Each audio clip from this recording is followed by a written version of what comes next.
Olá, boa noite. Esses são os destaques do Redação TVE desta segunda-feira, 18 de setembro. O trabalho abnegado dos bombeiros em busca de vítimas e no apoio à reconstrução das regiões atingidas pelas cheias no Vale do Taquari. As dicas e orientações para tratar a dor nas costas, um problema que atinge quase 20% da população adulta do país. Interditada desde a semana passada, ciclovia da Avenida Ipiranga, em Porto Alegre, vai passar por inspeção técnica para definir obras de segurança. E tem também as atrações da agenda cultural para esta semana. De amor que eu escrevi.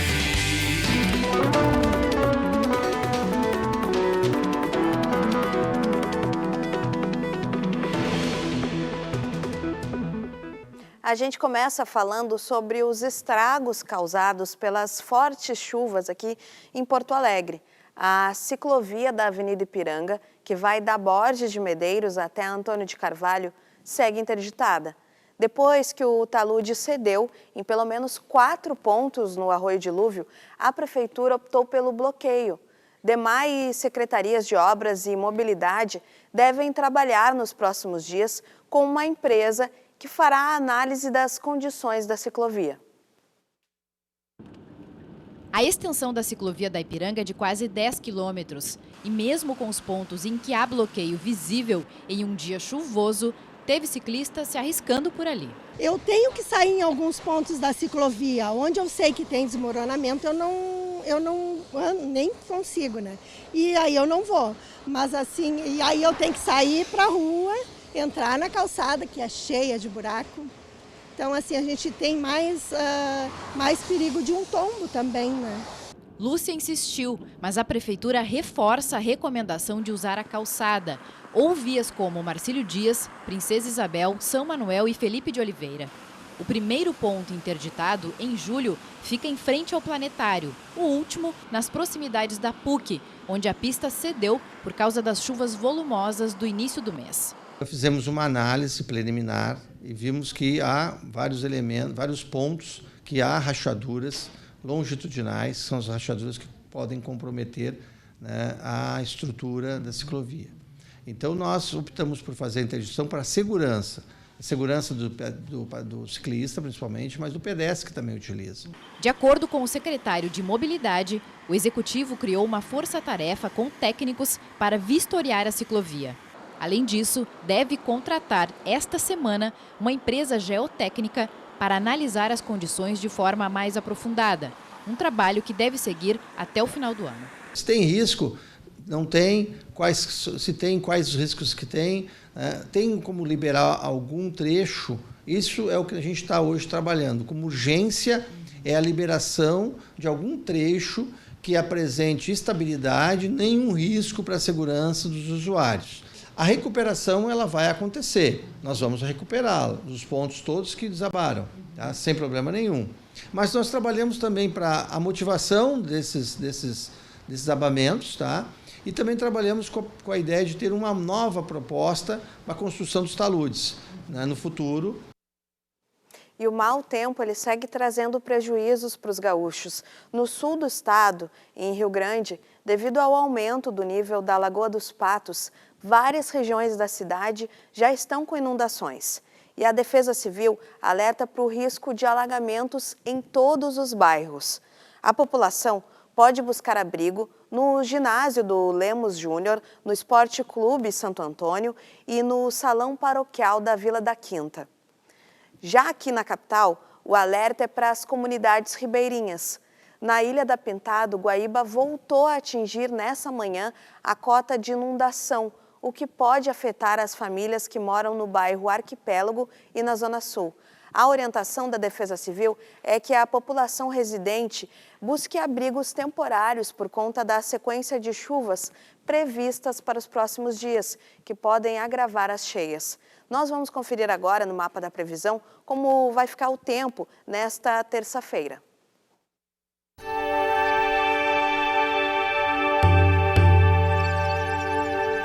Nuvens carregadas se espalham pelo estado E pancadas de chuva podem ocorrer a qualquer hora do dia em todas as áreas. Há risco de temporais isolados e rajadas de vento em localidades da metade norte, principalmente no centro e na região das Missões. Já as temperaturas diminuem por conta da alta umidade e as máximas não devem ultrapassar os 25 graus. Em Porto Alegre, tempo instável, com variação de 16 a 24 graus. Entre 17 a 23 em Santa Cruz do Sul. E em Uruguaiana, os termômetros vão dos 14 para os 22 graus.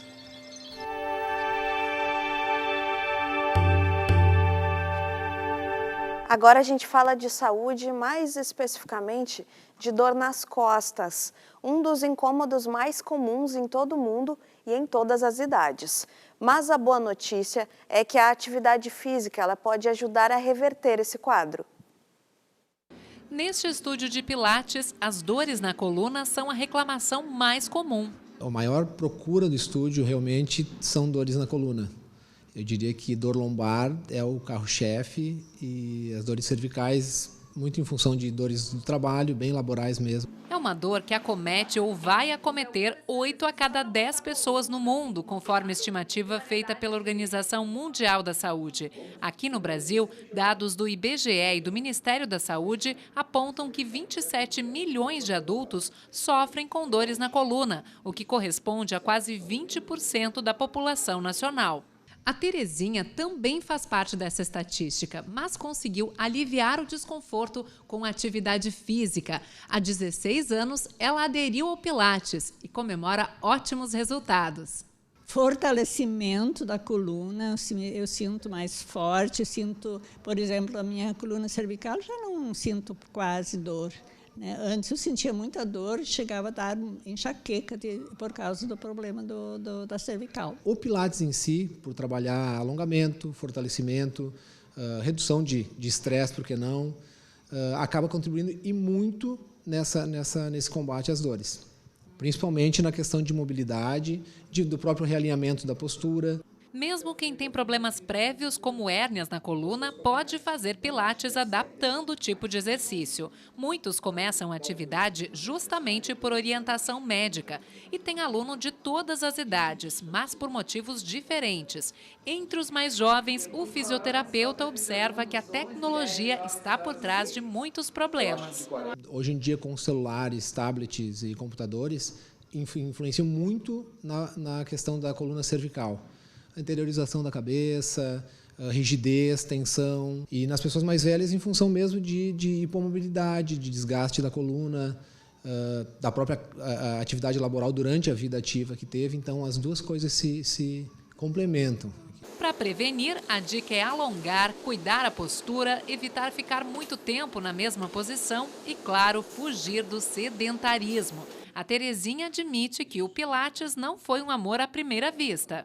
Confesso que no início eu detestei, porque tinha que prestar atenção em muitas coisas ao mesmo tempo. Mas aos poucos eu fui começando a gostar, começando a sentir os efeitos, no meu corpo. Hoje ela não larga por nada. Acha o exercício criativo, menos monótono que a musculação e ainda avalia que ganhou concentração e flexibilidade.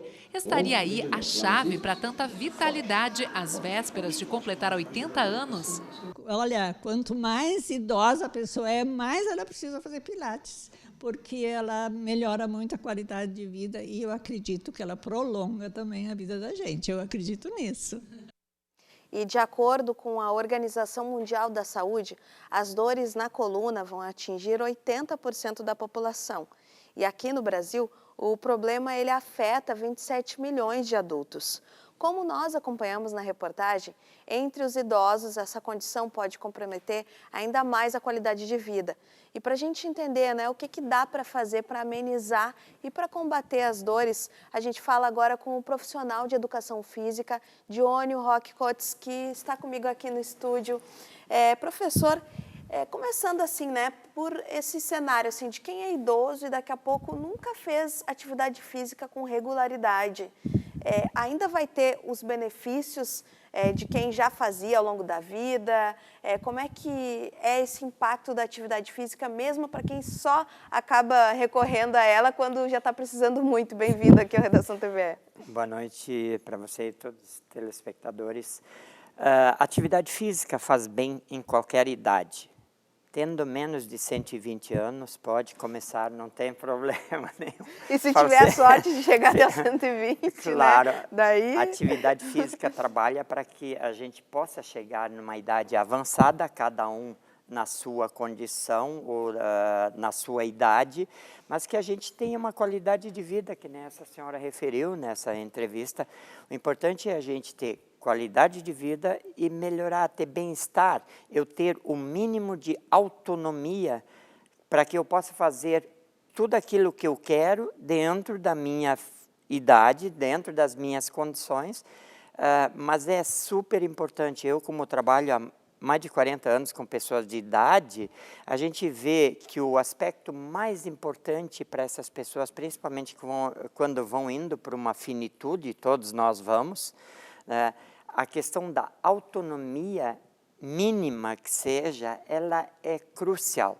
É um fator, é uma das coisas mais importantes que as pessoas referem. Como eu gostaria de tomar o meu banho sozinho, como eu gostaria de ir na esquina buscar o pãozinho, tomar o meu cafezinho, enfim, ter essa capacidade, mesmo numa idade bem avançada, de chegar lá na esquina, comprar meu pãozinho ou ir no supermercado sem ter que ter acompanhante ou sem que eu tenha que mandar trazer para mim. Então, isso é muito importante. E a atividade física, ela melhora sempre, em qualquer idade, a condição da pessoa. Antigamente se acreditava que após os 60, 65 anos de idade, a pessoa não teria condições de recuperar a força. Isso é completamente superado, hoje em dia é superado. Claro que nós não podemos sonhar assim desvairadamente que toda pessoa com mais idade ela vai ter um processo mais prolongado para adquirir esses benefícios de forma mais intensa, vamos dizer assim. Mas começando a se exercitar, em questão de 1, 2 meses, ela já vai ter uma condição de vida bem diferente. Ela já tem condições de avaliar o quanto ela pode evoluir nesse processo. E as respostas são bastante rápidas. Basta conversar com um profissional de educação física ou fisioterapeuta, e, enfim, para iniciar esse trabalho da forma correta, lógico. Você tem que buscar a sua atividade, né? Claro. Dependendo da idade, ou mesmo em qualquer idade, você precisa entender o que é bom para você, não é necessariamente qualquer atividade que a pessoa vai se sentir confortável. Sim, em primeiro lugar, é fundamental que a gente faça uma boa anamnese. Anamnese, o que é? É uma avaliação da condição daquela pessoa e da capacidade de mobilização, da capacidade de força, da mobilidade, dos encurtamentos, dos problemas articulares que a pessoa tem, da coluna, do quadril, se tem prótese, se não tem, e assim por diante. Então, o que eu posso trabalhar com aquela pessoa? Sempre são atividades individuais. Eu preciso fazer uma boa avaliação para saber o que eu posso prescrever para você ou para a pessoa que tem 85 anos de idade. Sim, né? Se a pessoa não gosta, por exemplo, professor, não gosta de ficar em ambiente fechado, né? Ambiente seja de academia, ela também pode buscar uma alternativa na rua, tentar fazer algo ao ar livre. Tem o mesmo efeito ou é necessário fazer essa busca também pelo exercício mais dentro, né, utilizando aparelhos, por exemplo? Em primeiro lugar, toda atividade física é bem-vinda, tá? Seja onde for. A sugestão é que busquem um bom profissional de educação física ou, no caso de uma necessidade mais especializada, de um fisioterapeuta, tá? Aí, de acordo com essa situação, busca fazer aquilo que te dá prazer e aquilo que te faz bem. Então, muitas vezes as pessoas dizem, eu não gosto de fazer musculação, eu não quero trabalhar com os aparelhos. O problema é o seguinte, a gente tem que tentar entender o que me faz bem. Se aquilo me faz bem, por que eu não vou gostar de algo que só me dá benefícios? Sim, Então, a partir do momento que você entende a coisa de um jeito diferente, que aquilo vai te beneficiar, tu passa a gostar daquilo à medida que você consegue encontrar resultados, né? Os resultados têm que vir também. E no caso, principalmente das mulheres, a questão do reforço muscular é fundamental. A musculação, eu sempre digo o seguinte para as mulheres, mulher a partir dos 30 tem que colocar no mínimo 2 vezes por semana musculação. Que ela faça musculação e dança, que ela faça musculação e caminhada, ok. Mas a musculação, indiscutivelmente e comprovadamente, é o que te dá a melhor resposta do ponto de vista de força e do ponto de vista dos problemas de osteopenia, osteoporose e assim por diante. Isso é comprovado e a gente pega uma ressonância magnética e uma densitometria óssea. Hoje, daqui a um ano, em termos de trabalho, trabalhando com essa pessoa, um ano depois, os resultados são bem diferentes, significativamente esse diferentes. Dado que o senhor traz, professor, porque às vezes a gente fala aqui, né, de alguma condição de doença ou de dor e o que pode fazer para prevenir, né? E o senhor nos traz aí esses dados, né, que nos fornecem vários elementos para entender que é realmente importante, né? Já se antecipar e buscar fazer esses exercícios, né? A gente... esse assunto rende muito, né? Mas eu agradeço demais a sua presença aqui, o profissional de educação física, Johnny Roque Coates, que esteve aqui comigo no Redação TV. Uma boa noite e uma ótima semana para o senhor. Obrigado. E nós vamos agora a um breve intervalo. Na volta, tem as informações do esporte. E tem também as atrações da agenda cultural para esta semana. Eu não consigo! A minha filha, ela te falou que... Na capital gaúcha, uma segunda-feira de muita chuva. Neste momento, no alto do Morro Santa Teresa, temperatura estável na casa dos 19 graus.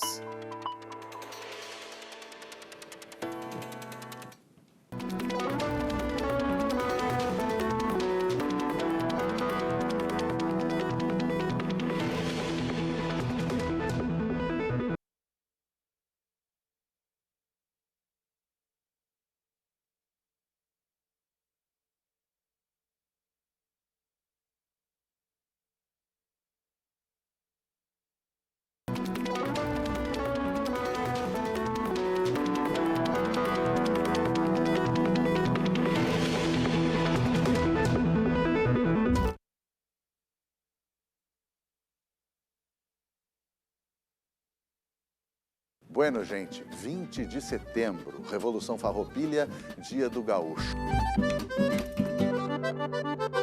Conhecer a história da forma mais analítica, livre e crítica é um dever coletivo, mas também pode ser um grande prazer para cada um e cada uma de nós. Tem muita historiografia e literatura para a gente conhecer e se apropriar.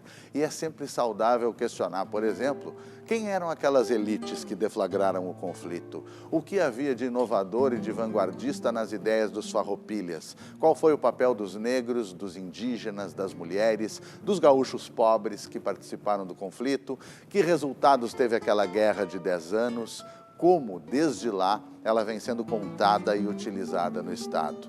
É muita coisa, bonita e importante, mas nada disso precisa impedir a festa, a celebração de identidades regionais que todo um povo reconhece como legítima há tantas décadas. Então, curte, festeja, conhece, questiona. Tá aí, né, com essa mensagem do Demétrio Xavier, apresentador do Cantos do Sul da Terra, que a gente saúda aqui no Redação TVE a Semana Farroupilha. Neste momento, os festejos eles estão focados na ajuda para a população do Vale do Taquari, com as cavalgadas solidárias que vão passar por todas as regiões do estado. Até lá, a gente te convida a se somar nessa campanha da TVE, lá na nossa página, o @TVRS, para pensar a respeito e também questionar os acontecimentos que fazem parte dessa Semana Farroupilha, tão celebrada aí na nossa cultura. E agora o esporte. No gauchão feminino de futebol, as gurias do Brasil de Farroupilha e do Elite estão classificadas para a segunda fase da competição, que começa já nesta quarta-feira com a presença da dupla Grenal. 4 times entraram na última rodada brigando por vaga no hexagonal. Mas quem fez a festa foram as meninas do Brasil e do Elite, que venceram seus jogos fora de casa. No caso das verde-rubras da Serra, um triunfo tranquilo sobre o Vidal Pro por 5-1 no estádio Passo da Areia, zona norte da capital. Já as gurias do time de Santo Ângelo, em duelo direto pela classificação, levaram a melhor sobre o Cruzeiro por 2-0 em plena Arena Cruzeirista em Cachoeirinha.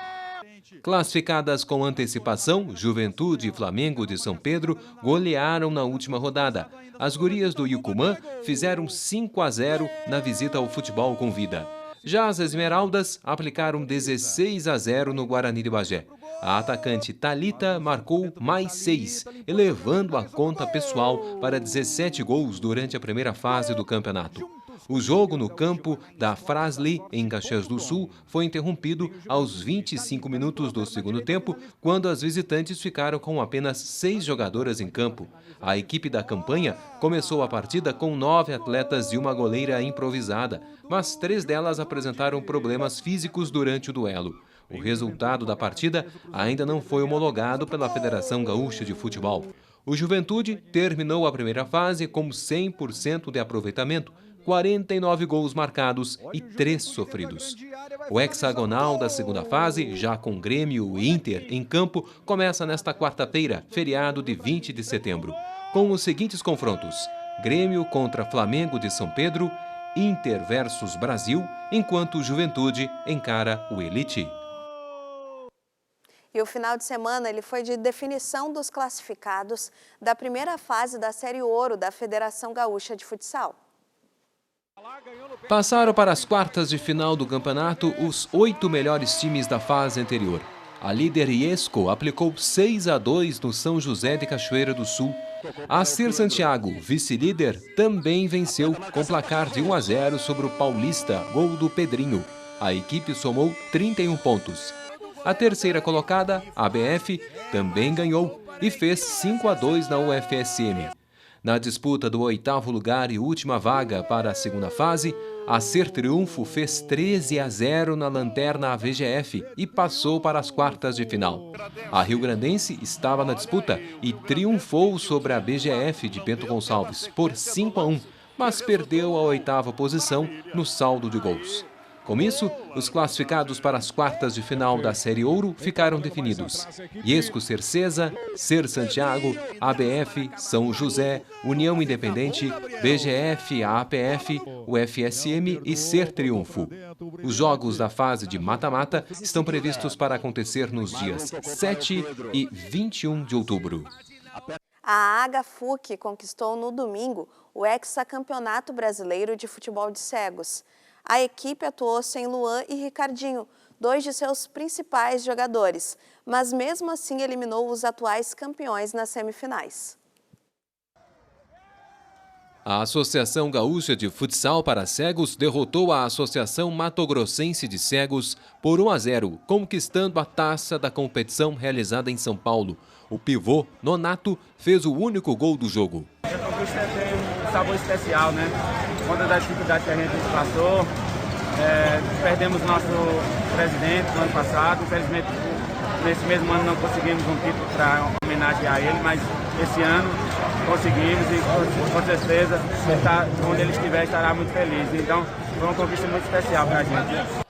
A conquista do time de Canoas, da Grande Porto Alegre, veio com uma campanha invicta. Na primeira fase, foram 2 empates e uma vitória. Nas quartas de final, o time eliminou a Associação Desportiva de Futsal do Distrito Federal ao vencer por 1-0. Na disputa semifinal, passou pelo campeão de 2022, a Associação Paraibana de Cegos, a APACE, na cobrança de pênaltis. Parabéns aí, né, para a HFUC. E agora a gente fala de cultura, porque essa semana de feriado Farroupilha, ela tem muitas opções de teatro e cinema. Confira na nossa agenda. Os músicos Gustavo Viríssimo e Xande Santos formam o duo Nas Cordas. Os artistas tocam nesta terça-feira no Café Fonfon às 9 da noite. No repertório, grandes obras da música instrumental do Brasil e do exterior, além de composições próprias.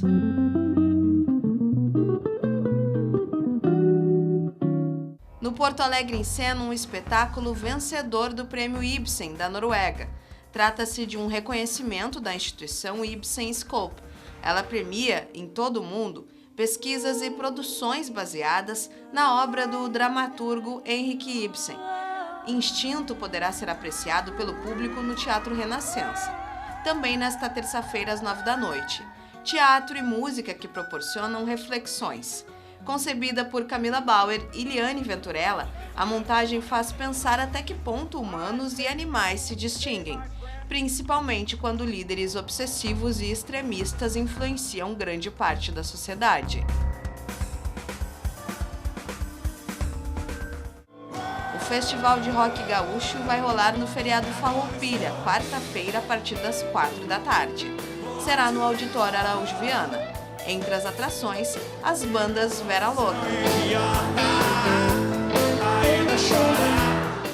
e Acústicos e Valvulados, além de outros grupos que garantiram o prestígio do estilo no sul do país.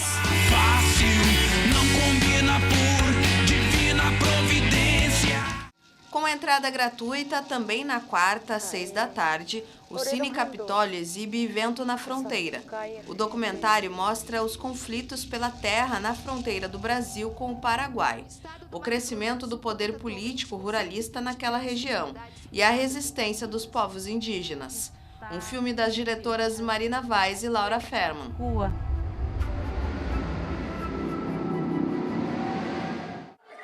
Toque, uma comédia compulsiva, será apresentado no Teatro São Pedro, quarta e quinta às 8 da noite.